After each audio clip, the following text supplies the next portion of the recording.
Hello and welcome to the Bigger, Braver Life Show. I'm your host, Angela Marie Williams. As an entrepreneur and success coach, my mission is to empower you to realize your dreams and potential through transformational experiences. The purpose of this show is to inspire your positive change by learning from a community of those paving the way to a bigger, braver life.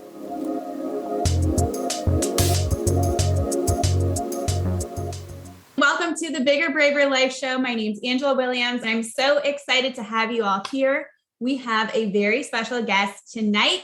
Her name is Logan Misuraca. Welcome, Logan. Thank you so much for having me, Angela. Yes, Logan and I met via LinkedIn. How fun is this? We both live in Florida. We connected over LinkedIn, and I'm super excited to have Logan on. She's going to tell us all about her career in NASCAR and her journey. So Logan, take it away. Yeah, so I'm Logan. Hey guys. I have been racing since I was 4 years old. I'm currently racing in the Arca Menards Series. I grew up racing just because my dad raced, my dad's dad raced. Everyone in my family on the male generation side passed it down to me. So it's kind of a given that I would take my toll into this crazy world. And it's been going well. It's been going great. I was actually a dancer for 18 years when I was younger. So that gave me the competitive side of things too. But I went up to mom one day and I was like, I don't want to dance anymore. I want to race full time. And it was like words from heaven to my father, of course. And the rest was history. And now we're here doing ARCA, just 3 levels under the highest level you could possibly be in NASCAR. So it's surreal. Yes. So how long have you been doing NASCAR?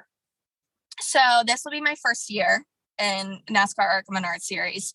And we competed in the New Smyrna Speedway race for the Arca East Series. We finished 7th. So it was really good finish for a first start. And it actually jumped on me like really fast because I was looking forward to racing in 2020. 2020 happened. 2021 happened. And I was supposed to race that year because I was like, okay, like we're getting everything up and running again. I canceled that race. So I was like, 2022 is going to be my year. And just 2 weeks before the race, I had a letdown where they were just like, hey, you're not going to be racing it. Like they already had a driver in the seat. And just 24 hours before the race, that driver called in sick. So I prepared, got my suit, went over to New Smyrna, did as much practice as I could, which we only got 1 hour of practice, and took to the track. So I finished really well for that, and especially like in total pressure. And it was such an amazing experience. Tell us a little bit more about how you're living your bigger, braver life. So not if racing isn't brave enough. Right? Gosh, even people that go 100 miles on I-4, I'm like, you're brave and a little like Luco. Right. It's just living beyond your ordinary self. And I always thought, okay, in dancing, I got to the best I could possibly be. And that was like surpass the level that anybody thought I could be at. I just wanted to take on a new challenge and make something bigger of myself. And I was like, I know I'm not going to be a dancer the rest of my life. Like it's kind of a ticking clock with dancing.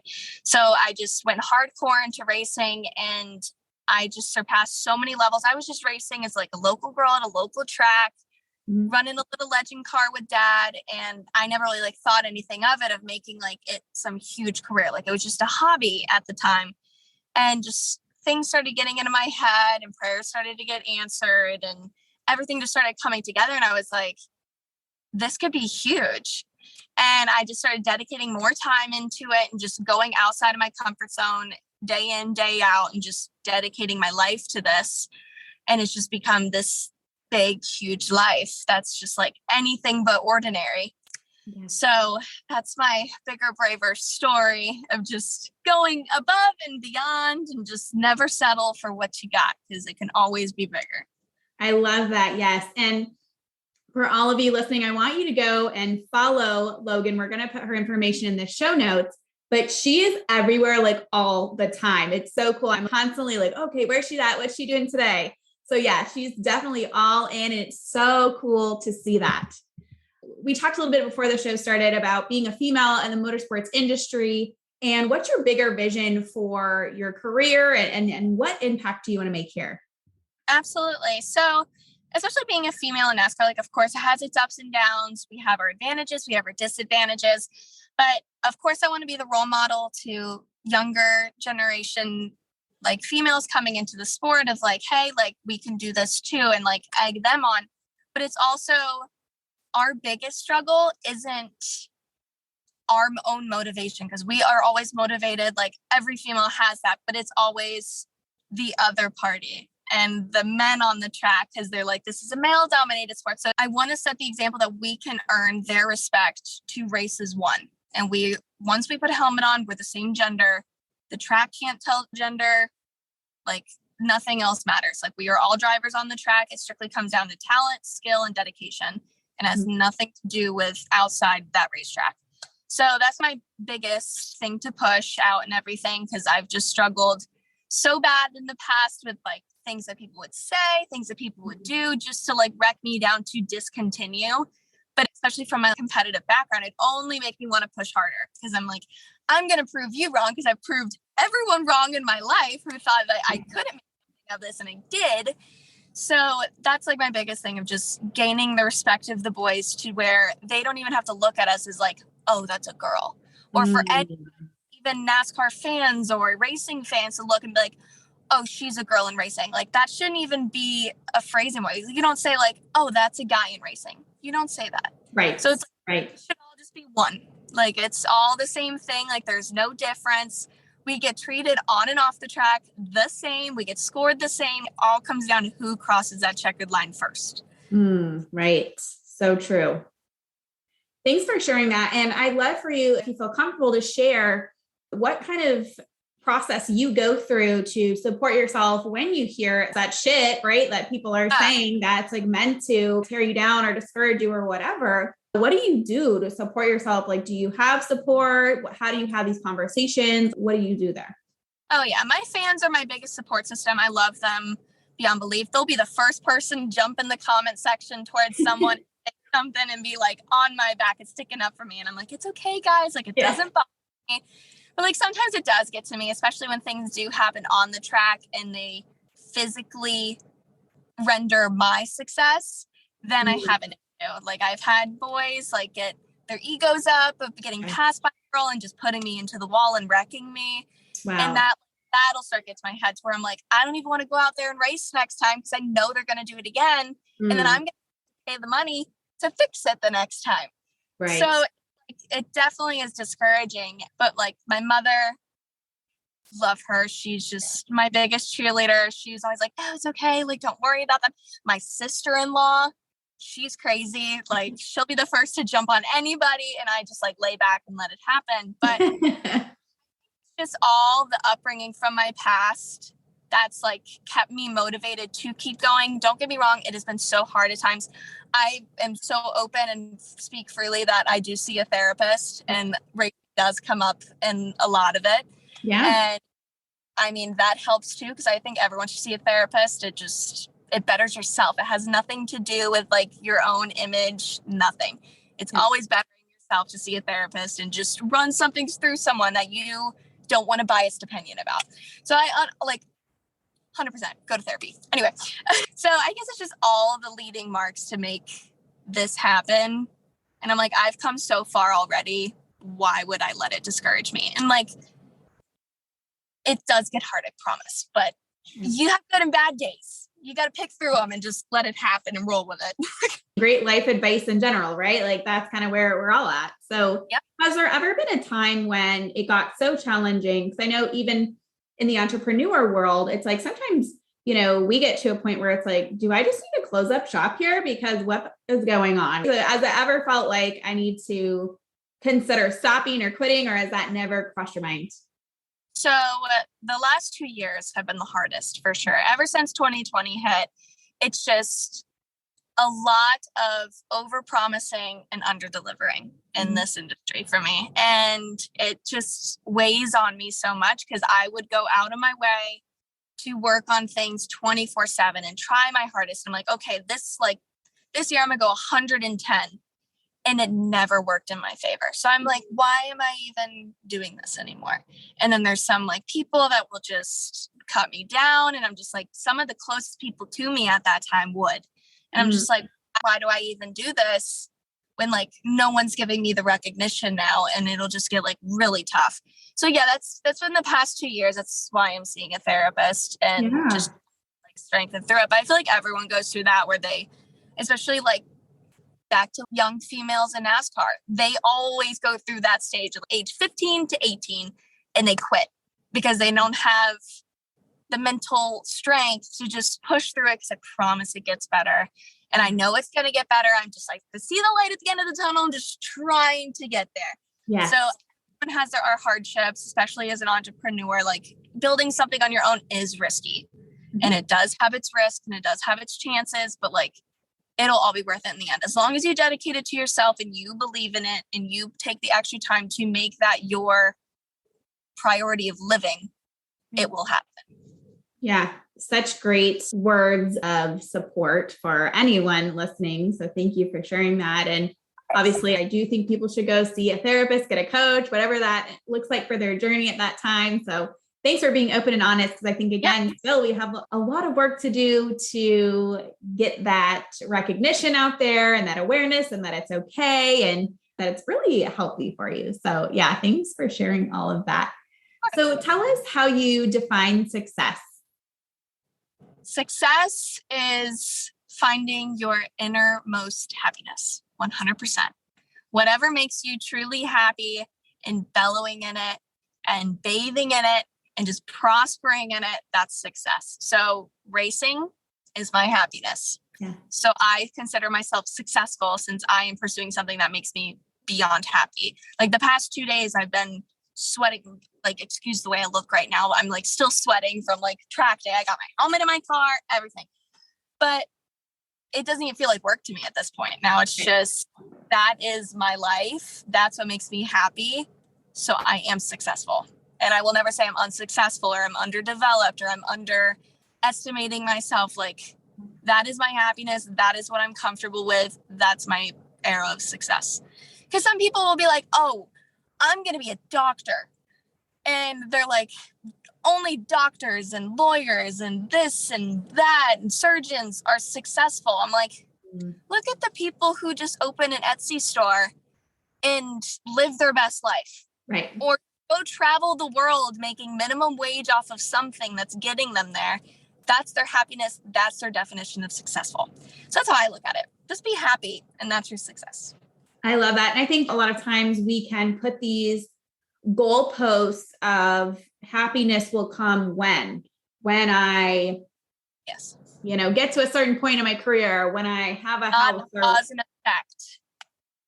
Right. And so that's where I love that you just say, and find that thing, immerse yourself in that now. That is what you're living now. And I think that lesson is missed a lot of the time. And so that keeps people kind of striving and chasing, but not truly enjoying what they're doing in this moment. So it keeps people unhappy, really, when they don't do that and realize it for that. Yep. They just say, oh, I will be happy when I do that.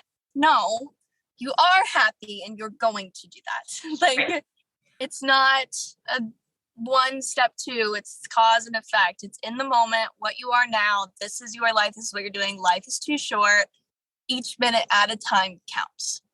Exactly. And it's like, I don't know if you've heard this from mentors or just kind of like in the internet streets or whatever, but like, there's a lot of leaders that will really encourage you to embody the person that you want to be, the energy that you want to be, the happiness that you want to be now instead of this future time, right? Because this is where we have to start acting in that every single day to make that the reality. So thank you for bringing that up. That's so important. Obviously, racing is your happy place and you love to do that and that fills you. What do you do to bring balance and like self-care? I know we talked about, therapy, which is so great. What else do you like to do for fun or things to balance? So I'm also a professional dancer too. Awesome. So this week's been like crazy because I dance 7 to 11 every night because we have a gig coming up. I background dance for Mariah Carey, Janet Jackson, people like that in my past. Yeah, I like to touch on my like inner child that like I love and adored. I'll still dance. Like, I know that's not my path or anything, but it gets my mind off of the negative that goes towards the racing industry and everything. So when I need a break from like the racing and like, everything pushing me down, I'm like, I'm gonna go dance. And you can't think about anything else when you're dancing, but like you just spill out your emotions through your body and you're good. Yeah. You're set. Awesome.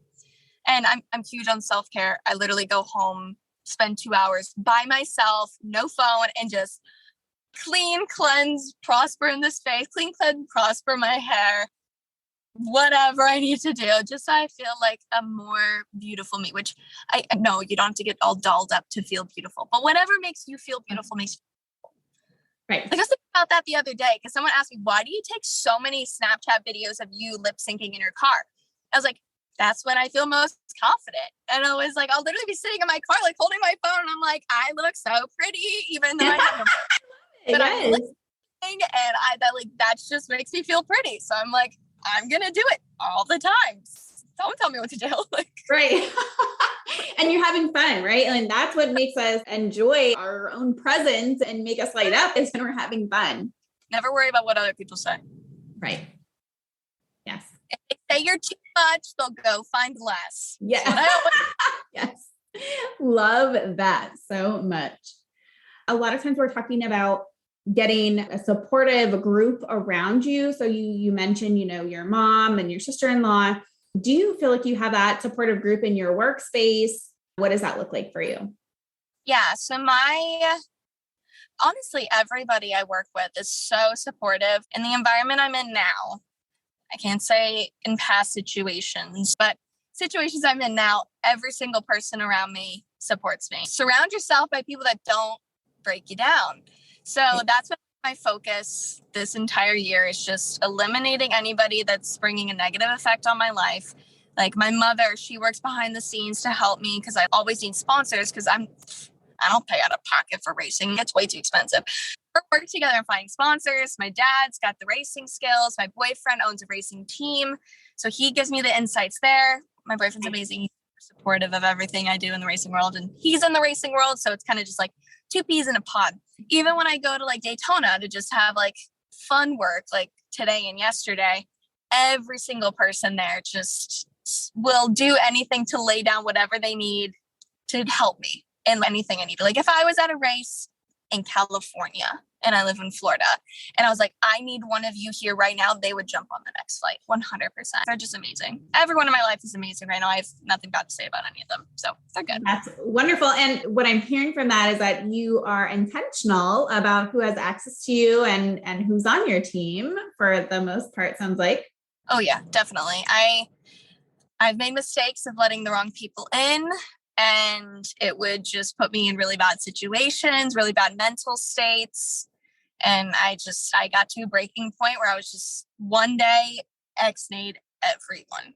And I was like, it's not worth it. Like, I wish you the best, like nothing to you. We just do not clash with one another in a positive way. I got to go. I got to omit myself from the situation in every industry. I did that with a lot of industries that I'm in.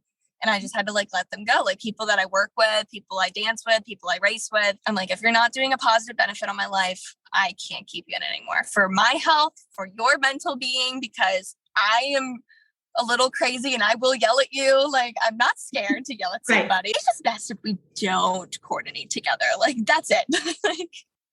Yeah. And, that's something I work with my clients a lot on is setting boundaries. Because not everyone have access to us or our time or our energy or information or any of that. So it's setting those boundaries.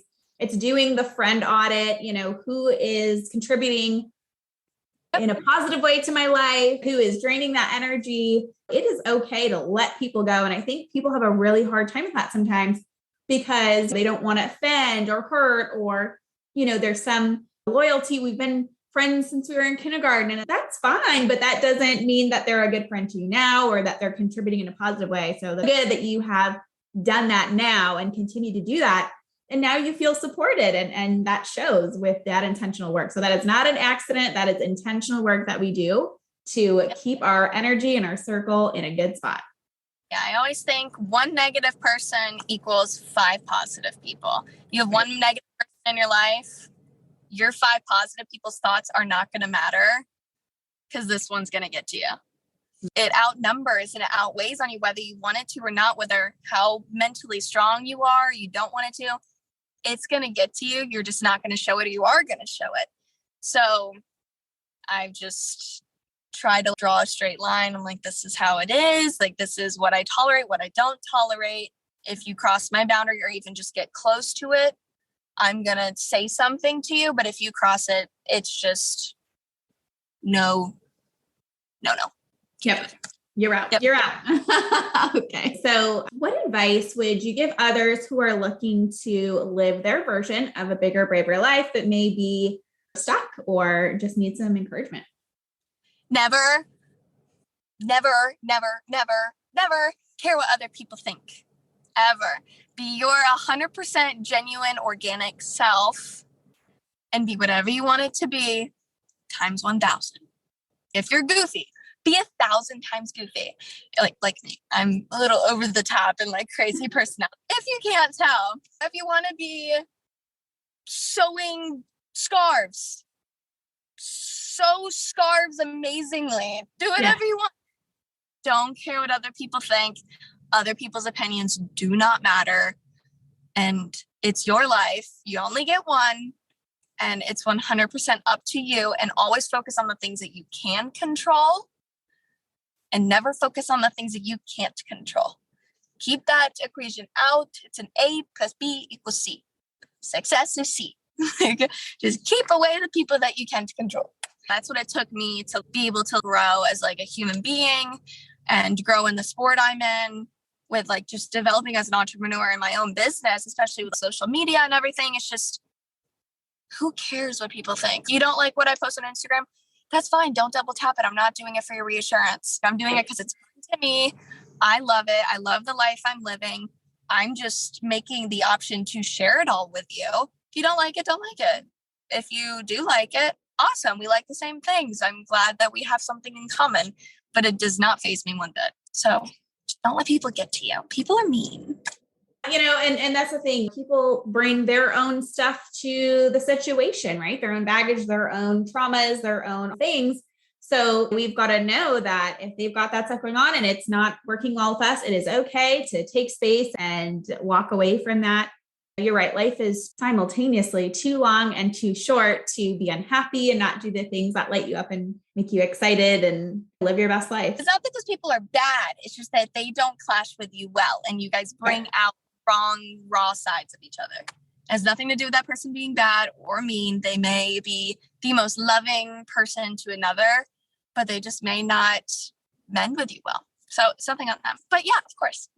Yeah. And that's the thing too. All relationships, it doesn't have to be like fighting or dramatic or bad to part ways. It could just not be a good fit. And I think we just have to be okay with that in protecting our own peace and moving forward with our vision. Thank you so much for joining today. We're going to put how to watch and follow along and interact with Logan in the show notes. Perfect. Thank you. We will see you in the next episode.